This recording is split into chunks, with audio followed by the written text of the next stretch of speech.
Namandam, namandam, namandam, namandam.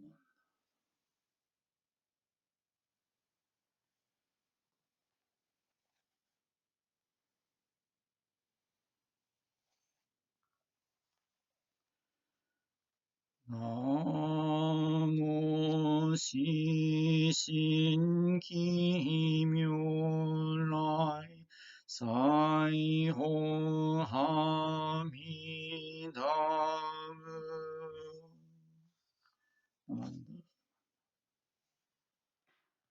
What I just finished chanting is taken from a work known as the Ojo Raisan, which was written by Zendo Daishi, one of the seven exalted teachers of Jodo Shinshu Buddhism.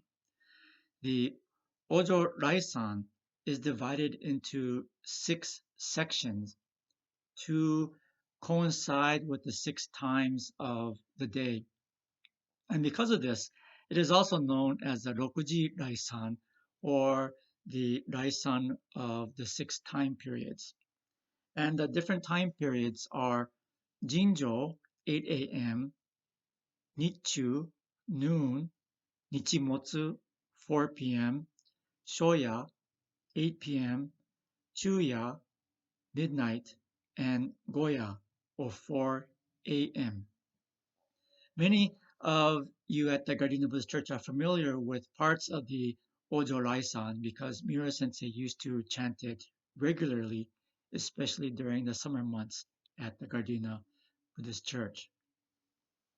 But the reason why I wanted to share this particular passage, this particular work, is because of because I was reminded of my experiences in Japan, especially as we continue to be sheltered during this COVID-19 crisis.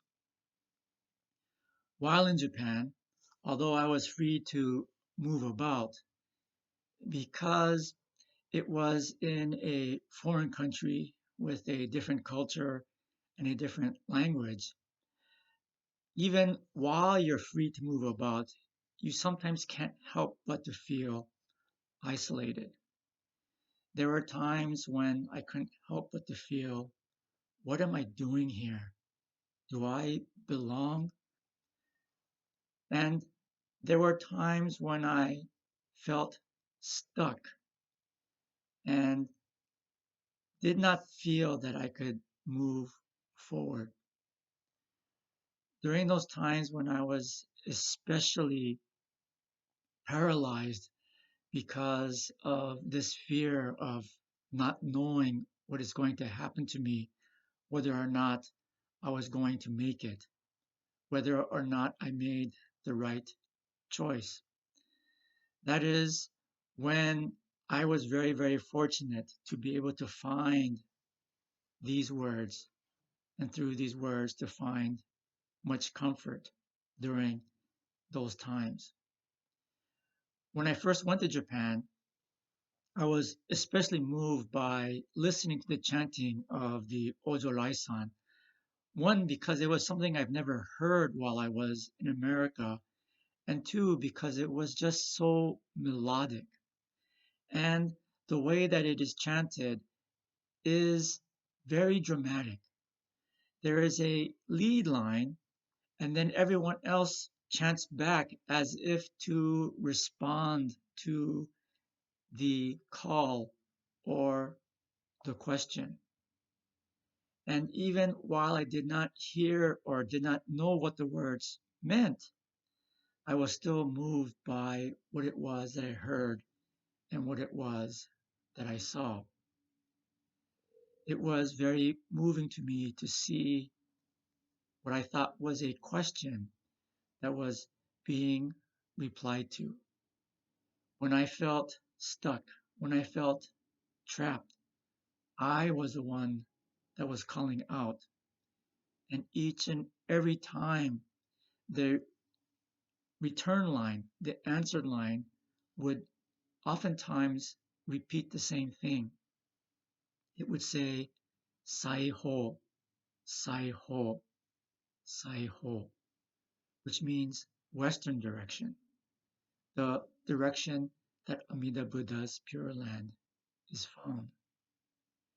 When I felt stuck, when I felt isolated, when I felt all alone, these words reminded me that I always had a direction.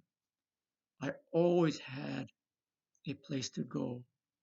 There was always a Buddha that was calling out to me.